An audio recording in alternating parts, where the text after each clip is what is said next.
Hello दोस्तों, YouTube channel में आप सभी का स्वागत है।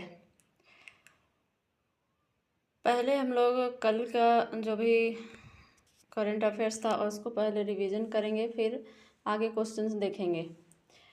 क्विक रिवीजन है करेंगे हम लोग।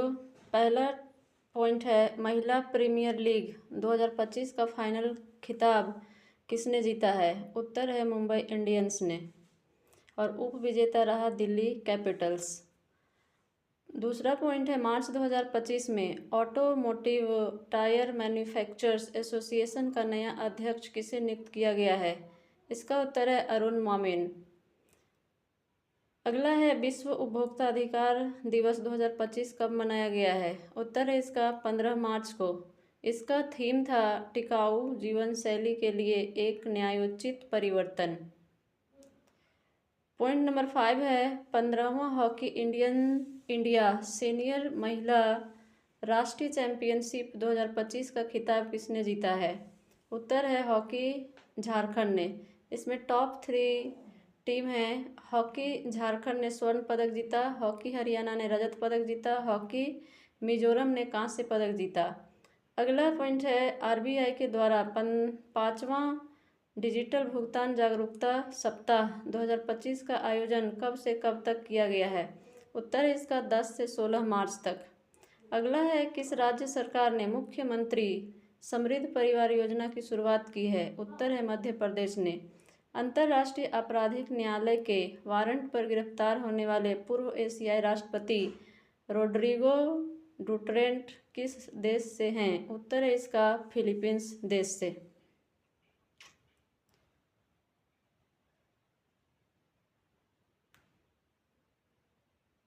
आरबीआई डिजिटल भुगतान जागरूकता सप्ताह। अगला पॉइंट है, मार्च 2025 में भारत किस देश में प्रत्यक्ष विदेशी निवेश का शीर्ष स्रोत बन गया है? उत्तर है इसका संयुक्त अरब अमीरात का। अगला है, मार्च 2025 में प्रवाह और सारथी पहल के लिए डिजिटल परिवर्तन पुरस्कार 2025 से किसे सम्मानित किया गया है? उत्तर है भारतीय रिजर्व बैंक को। अगला है, मार्च 2025 में किस राज्य में स्थित कांगेर घाटी राष्ट्रीय उद्यान को यूनेस्को की संभावित विरासत सूची में शामिल किया गया है? उत्तर है छत्तीसगढ़ को। अगला पॉइंट है, मार्च 2025 में किसने अपना सबसे उन्नत कॉम्पैक्ट एआई मॉडल जेमा 3 का अनावरण किया है? उत्तर है इसका गूगल ने। गूगल ने जेमा 3 एआई का अनावरण किया है। अब पहला क्वेश्चन है, 10वें रायसीना डायलॉग 2025 का आयोजन कहाँ किया गया है? ऑप्शन ए लखनऊ में, ऑप्शन बी नई दिल्ली में, ऑप्शन सी मुंबई में, या ऑप्शन डी कोलकाता में। इसका उत्तर है ऑप्शन बी नई दिल्ली में। 10वें रायसीना डायलॉग 2025 का आयोजन नई दिल्ली में किया गया है। नई दिल्ली में 10वें रायसीना डायलॉग बॉक्स 2025 का आयोजन किया गया। अगला क्वेश्चन है, इससे जुड़ी कुछ बातें हैं। रायसीना डायलॉग 2025 का आयोजन 17 से 19 मार्च 2025 तक नई दिल्ली में किया जा रहा है। सम्मेलन का उद्घाटन प्रधानमंत्री नरेंद्र मोदी ने किया है। रायसीना डायलॉग बॉक्स का उद्देश्य एशियाई एकीकरण के साथ साथ शेष विश्व के साथ एशिया के बेहतर समन्वय हेतु संभावनाओं एवं अवसरों की तलाश करना है। इसका आयोजन भारतीय विदेश मंत्रालय और ऑब्जर्वर रिसर्च फाउंडेशन द्वारा संयुक्त रूप से किया जाता है। इसका मुख्य अतिथि क्रिस्टोफर लक्सन हैं, जो न्यूजीलैंड के प्रधानमंत्री हैं। विषय है कालचक्र, लोग, शांति और ग्रह। ये संस्करण है 10वां संस्करण, यानी रायसीना डायलॉग 2025 जो है वो 10वां संस्करण है। इसका विषय है कालचक्र, लोग, शांति और ग्रह। Kalachakra, people, peace and planet. Question number 2, गृह मंत्री अमित शाह ने लचित बरफुकन पुलिस अकादमी का उद्घाटन कहाँ किया है? ऑप्शन ए पटना बिहार में, ऑप्शन बी रांची झारखंड में, ऑप्शन सी गोलाघाट असम में या ऑप्शन डी भोपाल मध्य प्रदेश में। इसका उत्तर है ऑप्शन सी गोलाघाट असम में।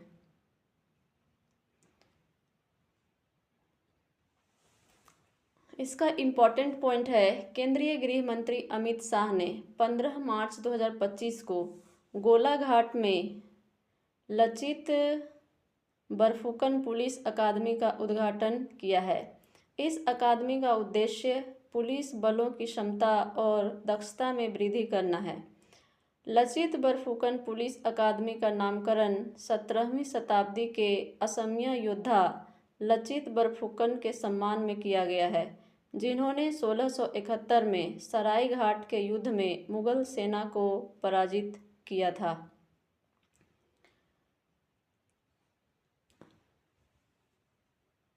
उद्घाटन से संबंधित और भी क्वेश्चंस हैं। भारत के पहले विश्व शांति केंद्र का उद्घाटन गुरुग्राम हरियाणा में किया गया। नवी मुंबई में इस्कॉन मंदिर का उद्घाटन किया प्रधानमंत्री नरेंद्र मोदी ने। अटल बिहारी वाजपेयी लोक सेवा एवं नवाचार संस्थान का उद्घाटन कहाँ किया गया? इसका उत्तर है रेडविट मॉरिशस में। केंद्रीय मंत्री श्री ज्योतिरादित्य एवं एम सिंधिया ने किस विश्वविद्यालय में सी डॉट द्वारा विकसित पंजी लैब का उद्घाटन किया? इसका उत्तर है गुवाहाटी विश्वविद्यालय असम में। भारत के पावर ग्रिड को मजबूत करने ग्रिडकॉन 2025 अंतर्राष्ट्रीय सम्मेलन का उद्घाटन नई दिल्ली में हुआ। किस राज्य ने नवविकसित महसी हैचरी और मीठे पानी की मछली विज्ञान और सतत जलीय कृषि प्रयोगशाला का उद्घाटन किया? मणिपुर ने।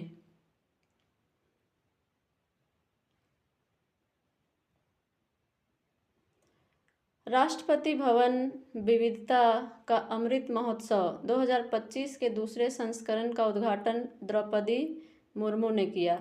केंद्रीय मंत्री भूपेंद्र यादव ने 24वां विश्व सतत विकास शिखर सम्मेलन 2025 का उद्घाटन नई दिल्ली में किया। 98वां अखिल भारतीय मराठी साहित्य सम्मेलन का उद्घाटन नरेंद्र मोदी ने किया। क्वेश्चन नंबर 3, विश्व पैरा एथलेटिक्स ग्रैंड प्रिक्स 2025 में पदक तालिका में शीर्ष स्थान किसने हासिल किया है? Option A Bharat, option B America, option C चीन या ऑप्शन डी जापान। इसका उत्तर है ऑप्शन ए भारत। विश्व पैरा एथलेटिक्स ग्रैंड प्रिक्स 2025 में शीर्ष स्थान पर भारत है। विश्व पैरा एथलेटिक्स ग्रैंड प्रिक्स 2025 का आयोजन 11 से 13 मार्च 2025 तक नई दिल्ली के जवाहर नेहरू स्टेडियम में हुआ था। भारतीय पैरा एथलीटों ने इस आयोजन में उत्कृष्ट प्रदर्शन किया और कुल 134 पदक जीतकर पदक तालिका में शीर्ष स्थान प्राप्त किया है। ये इसका 12वां संस्करण था। तालिका के शीर्ष 3 देश हैं भारत, चीन और अमेरिका। भारत ने 45 स्वर्ण पदक जीता है, 40 रजत पदक, 49 कांस्य पदक, यानी कुल 134 पदक भारत ने जीता है। और चीन ने कुल 75 पदक जीता है और अमेरिका ने कुल 75 पदक जीता है। अगला क्वेश्चन है, मार्च 2025 में पुरुष वर्ग में सर्वश्रेष्ठ खिलाड़ी के लिए hockey India Balbir Singh senior पुरस्कार 2024 से किसे सम्मानित किया गया है? Option A Hardik Singh, option B Harmanpreet Singh, option C Manpreet Singh या ऑप्शन डी अमित रोहिदास। इसका उत्तर है option B Harmanpreet Singh. Important point है, भारतीय हॉकी जगत ने हरमनप्रीत सिंह को पुरुष वर्ग में सर्वश्रेष्ठ खिलाड़ी के लिए प्रतिष्ठित hockey India Balbir Singh senior पुरस्कार 2024 से सम्मानित करके उनकी उत्कृष्ट खेल प्रतिभा और समर्पण का सम्मान किया है। अगला पॉइंट है महिला वर्ग में hockey India Balbir Singh senior पुरस्कार 2024 सविता पुनिया को दिया गया है। हॉकी इंडिया द्वारा दिया जाने वाला यह पुरस्कार खेल के महानतम खिलाड़ियों में से एक बलबीर सिंह सीनियर की स्मृति में स्थापित किया गया था और यह भारतीय हॉकी में सर्वोच्च व्यक्तिगत सम्मानों में से एक माना जाता है। बलबीर सिंह सीनियर की स्मृति में दिया जाता है यह पुरस्कार।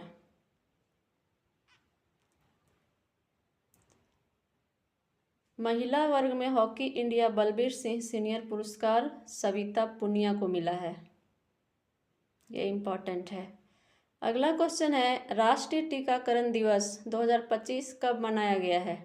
ऑप्शन ए 14 मार्च को, ऑप्शन बी 15 मार्च को, ऑप्शन सी 16 मार्च को या ऑप्शन डी 17 मार्च को। इसका उत्तर है ऑप्शन सी 16 मार्च को। राष्ट्रीय टीकाकरण दिवस 16 मार्च को मनाया गया। इससे जुड़ी कुछ इम्पॉर्टेंट बातें हैं। राष्ट्रीय टीकाकरण दिवस हर साल 16 मार्च को मनाया जाता है। इस दिवस का उद्देश्य देश भर में टीकाकरण के महत्व के प्रति जागरूकता बढ़ाना और सभी को टीकाकरण के लिए प्रोत्साहित करना है। अगला है राष्ट्रीय टीकाकरण दिवस भारत में पहली बार 16 मार्च 1995 को मनाया गया था और उस समय से हर साल 16 मार्च को राष्ट्रीय टीकाकरण दिवस मनाया जाता है। पहली बार राष्ट्रीय टीकाकरण 16 मार्च 1995 को मनाया गया।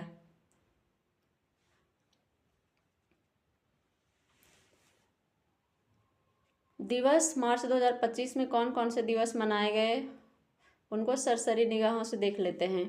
शून्य भेदभाव दिवस 2025 में 1 मार्च को मनाया गया। इसका थीम है हम एक साथ खड़े हैं। दूसरा है विश्व नागरिक सुरक्षा दिवस 1 मार्च को मनाया गया। इसका थीम था नागरिक सुरक्षा, आबादी के लिए सुरक्षा की गारंटी।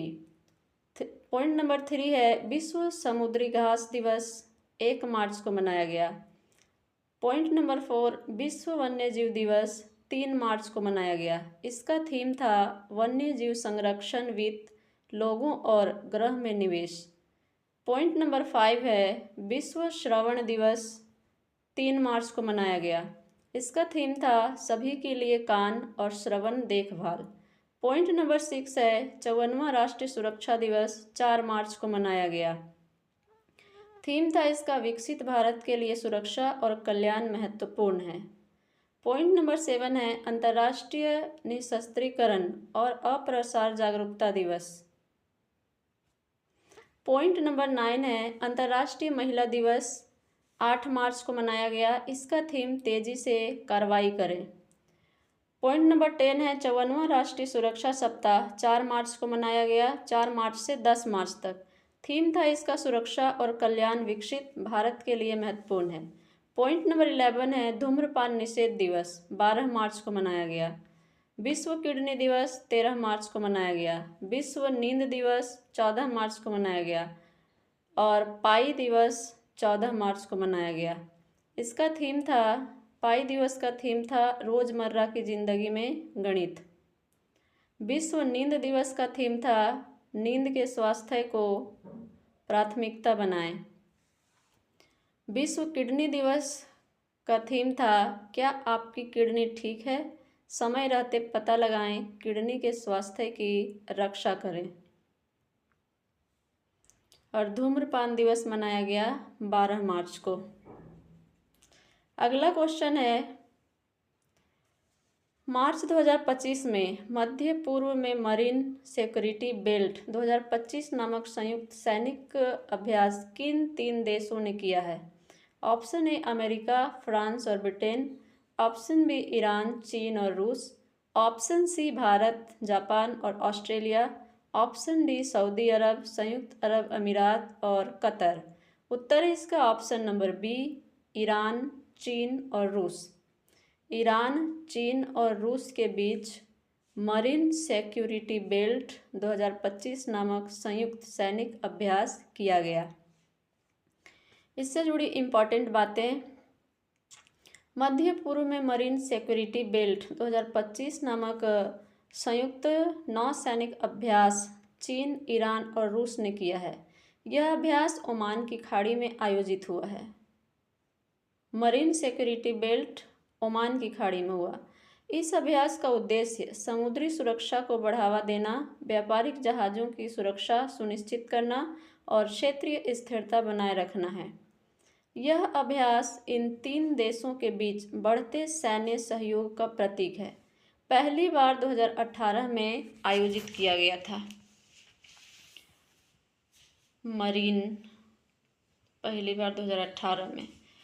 और भी सारी सैन्य अभ्यास हैं। संयुक्त सैन्य अभ्यास, युद्ध अभ्यास भारत और अमेरिका के बीच। संयुक्त सैन्य अभ्यास अल नजाह भारत और ओमान के बीच। बोंगा सागर भारत और बांग्लादेश के बीच। संयुक्त सैन्य अभ्यास मैत्री भारत और थाईलैंड के बीच। स्टेलिक भारत और उज्बेकिस्तान के बीच। एक्स टाइगर ट्राइम्फ 24 भारत और अमेरिका के बीच। संयुक्त सैन्य अभ्यास धर्म गार्जियन भारत और जापान के बीच।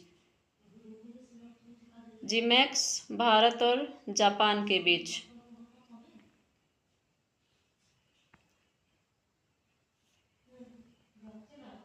सिम्बेक्स भारत और सिंगापुर के बीच।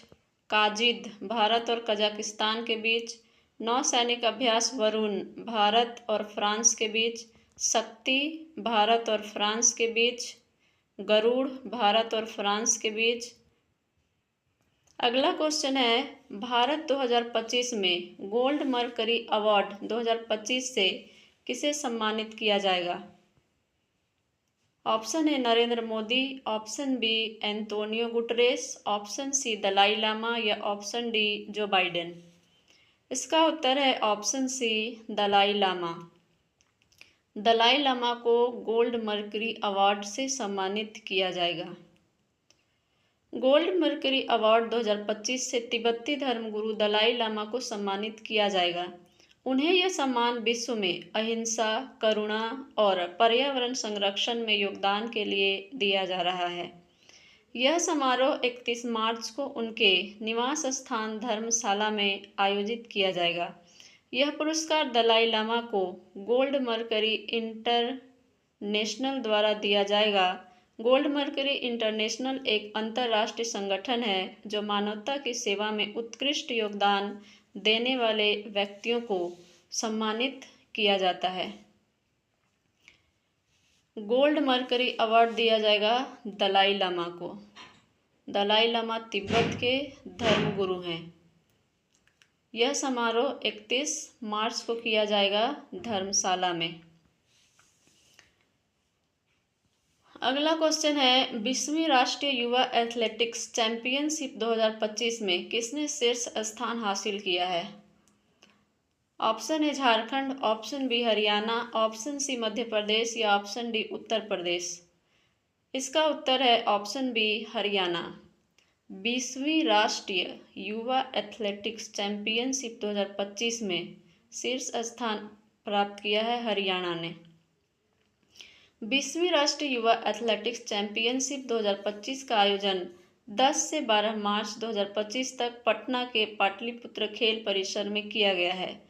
इसका उद्देश्य युवा एथलीटों को अपनी प्रतिभा दिखाने का अवसर प्रदान करना और उन्हें राष्ट्रीय स्तर पर प्रतिस्पर्धा करने के लिए प्रोत्साहित करना है। इस चैंपियनशिप में 26 राज्यों और केंद्र शासित प्रदेशों के 500 से अधिक एथलीटों ने भाग लिया। टॉप 3 स्टेट्स हैं हरियाणा, उत्तर प्रदेश और महाराष्ट्र। हरियाणा 87 अंकों के साथ ओवरऑल चैंपियन बना। उत्तर प्रदेश 51 अंकों के साथ दूसरे स्थान पर रहा और महाराष्ट्र 46 अंकों के साथ तीसरे स्थान पर रहा। 20वां राष्ट्रीय युवा एथलेटिक्स चैंपियनशिप 10 से 12 मार्च तक पटना में पाटलिपुत्र खेल परिसर में संपन्न हुआ, जिसका उद्देश्य युवा एथलीटों को अपनी प्रतिभा दिखाने का अवसर प्रदान करना था। अगला क्वेश्चन है, मार्च 2025 में क्वाकवेरेली साइमंड्स की विषयवार विश्वविद्यालय रैंकिंग 2025 में शीर्ष भारतीय संस्थान कौन सा है?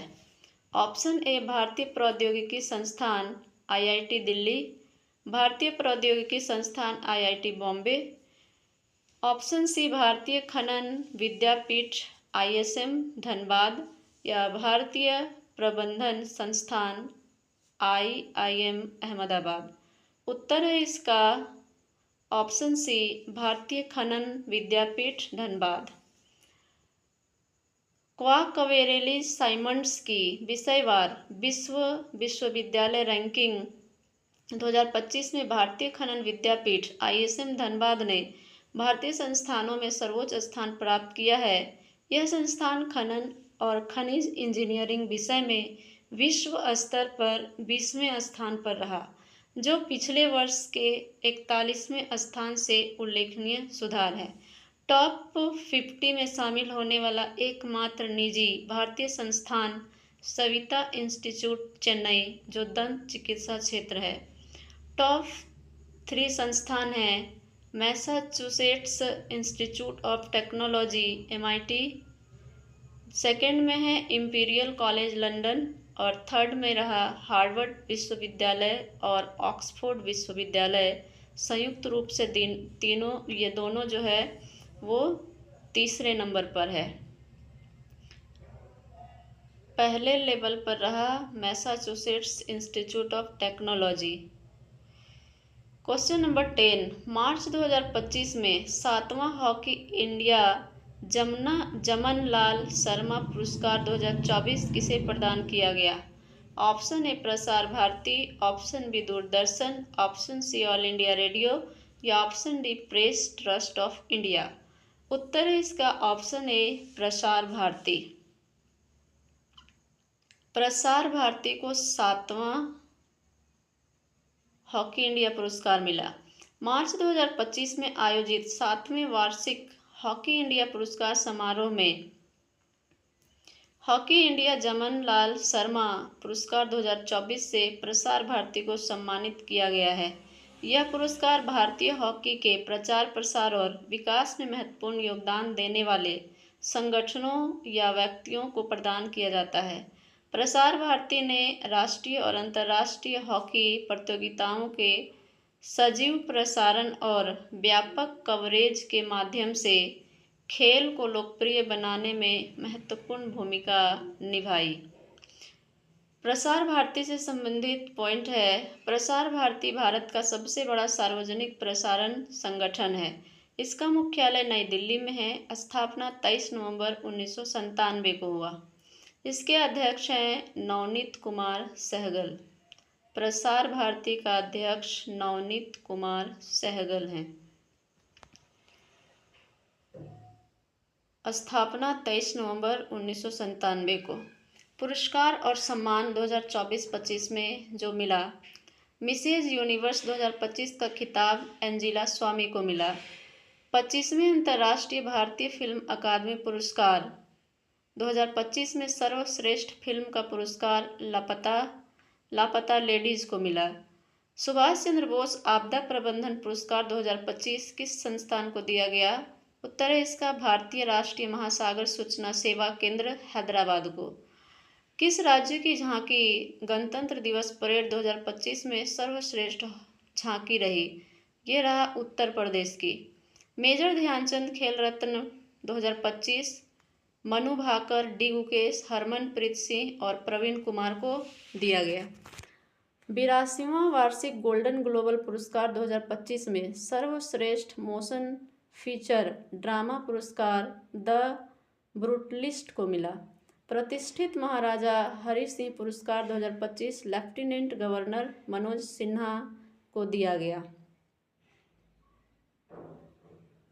अगला क्वेश्चन है, किस संगठन ने परिचालन दक्षता और लागत प्रभावशीलता बनाने के लिए यूएन80 पहल की शुरुआत की है? ऑप्शन ए विश्व बैंक, ऑप्शन बी अंतर्राष्ट्रीय मुद्रा कोष, ऑप्शन सी संयुक्त राष्ट्र या ऑप्शन डी विश्व स्वास्थ्य संगठन। इसका उत्तर है ऑप्शन सी संयुक्त राष्ट्र ने। यूएन80 संयुक्त राष्ट्र। संयुक्त राष्ट्र महासचिव एंटोनियो गुटेरस ने संगठन की 80वीं वर्षगांठ के अवसर पर यूएन80 पहल की घोषणा की है। इस पहल के माध्यम से संयुक्त राष्ट्र का लक्ष्य है कि वह अपनी प्रासंगिकता और प्रभावशीलता को बनाए रखते हुए सदस्य देशों की बदलती आवश्यकताओं के प्रति अधिक उत्तरदायी बने। अब संयुक्त राष्ट्र से जुड़ी इम्पॉर्टेंट बातें। संयुक्त राष्ट्र एक अंतर्राष्ट्रीय संगठन है। इसकी स्थापना 24 अक्टूबर 1945 को हुआ। मुख्यालय इसका न्यूयॉर्क, अमेरिका में। सदस्य देश हैं 193। महासचिव हैं एंटोनियो गुटेरस। भारत संयुक्त राष्ट्र का सदस्य बना है 1945 में। ये इम्पॉर्टेंट है। प्रतीक चिन्ह में किसकी 2 शाखाएं हैं? तो ऑलिव या जैतून की। मुख्य उद्देश्य है शांति और सुरक्षा। संयुक्त राष्ट्र शब्द किसने दिया? तो यह है फ्रैंकलिन डी रूजवेल्ट ने। संयुक्त राष्ट्र को शांति नोबेल पुरस्कार मिला 2001 में। यूएनओ में हिंदी में भाषण देने वाले प्रथम भारतीय हैं अटल बिहारी वाजपेयी। संयुक्त राष्ट्र की स्थापना 24 अक्टूबर 1945 को हुआ। मुख्यालय न्यूयॉर्क। अगला क्वेश्चन है, मार्च 2025 में भारत ने यूनेस्को की संभावित विरासत सूची में कितने स्थलों को शामिल किया है? Option A 4, option B 5, option C 6 या ऑप्शन डी 7। इसका उत्तर है ऑप्शन सी 6। यूनेस्को की संभावित विरासत सूची में भारत के 6 स्थल को शामिल किया गया है। मार्च 2025 में भारत ने यूनेस्को की संभावित विश्व धरोहर स्थलों की सूची में 6 नए भारतीय स्थलों को शामिल किया है। इन स्थलों को शामिल करने का उद्देश्य उनकी सांस्कृतिक, ऐतिहासिक और प्राकृतिक महत्ता को अंतर्राष्ट्रीय स्तर पर पहचान दिलाना और उनके संरक्षण को बढ़ावा देना है। ये 6 स्थल हैं। पहला है वाराणसी का गंगा घाट, जो वाराणसी उत्तर प्रदेश में है। दूसरा है कांचीपुरम के मंदिर, जो कांचीपुरम तमिलनाडु में है। तीसरा है सतपुड़ा टाइगर रिजर्व, जो मध्य प्रदेश में है। चौथा है महाराष्ट्र की सैन्य वास्तुकला, जो महाराष्ट्र में है। पांचवा है हीरे बेंकल मेगालिथिक साइट, जो कर्नाटक में है। और छठा है भेड़ा घाट, लम्हेटा घाट, जो जबलपुर मध्य प्रदेश में है। इन 6 स्थलों को यूनेस्को की संभावित विश्व धरोहर स्थलों में शामिल किया गया है। फिर से एक बार ये 6 स्टेट या 6 स्थल। संयुक्त राष्ट्र शैक्षिक, वैज्ञानिक और सांस्कृतिक संगठन यूनेस्को की स्थापना 16 नवंबर 1945 को हुआ। यूनेस्को का मुख्यालय पेरिस, फ्रांस में है। इसमें भारत सदस्य बना 1946 में। इसके महानिदेशक हैं ऑड्रे अजोले। किसने इंदौर और उदयपुर को वेटलैंड सिटी के रूप में मान्यता दी? यूनेस्को ने। किसने पश्चिम बंगाल को शीर्ष विरासत पर्यटन स्थल घोषित किया? यूनेस्को ने। यूनेस्को की सूची में भारत का पहला साहित्य शहर कोझिकोड। यूनेस्को की विश्व धरोहर सूची में स्थान बनाने वाला पहला भारतीय शहर कौन सा है? अहमदाबाद। यूनेस्को द्वारा भारत का 43वां विश्व धरोहर स्थल घोषित किया गया। खेल से संबंधित करंट। भारतीय छात्र विश्वा राजकुमार ने मेमोरी लीग वर्ल्ड चैंपियनशिप 2025 में इतिहास रचा है। रोहित शर्मा भारत और बांग्लादेश के बीच खेले गए मैच में 11,000 वनडे रन बनाने वाले दूसरे सबसे तेज खिलाड़ी बन गए हैं। मेजर ध्यानचंद खेल रत्न 2025 मनु भाकर, डी गुकेश, हरमनप्रीत सिंह, प्रवीण कुमार को दिया गया। ऑस्ट्रेलिया ओपन 2025 के महिला एकल खिताब जीता है मैडिसन कीज और पुरुष एकल में जैनिक सिनर ने। 33वीं संतोष ट्रॉफी पश्चिम बंगाल ने जीता। 41वां Spanish super cup FC Barcelona ने जीता। 32वां विजय हजारे ट्रॉफी कर्नाटक ने जीता। खो खो विश्व कप भारत ने जीता, महिला पुरुष दोनों का। फीडे शतरंज विश्व कप भारत ने की मेजबानी। पंकज अडवाणी ने एशियाई स्नूकर चैंपियनशिप का पुरस्कार खिताब जीता। Hockey India player of the year award किसने जीता है? Option A Harmanpreet Singh, option B PR Sreejesh, option C Sharath Kamal या ऑप्शन डी सुनील छेत्री। इसका उत्तर है ऑप्शन ए हरमनप्रीत सिंह ने।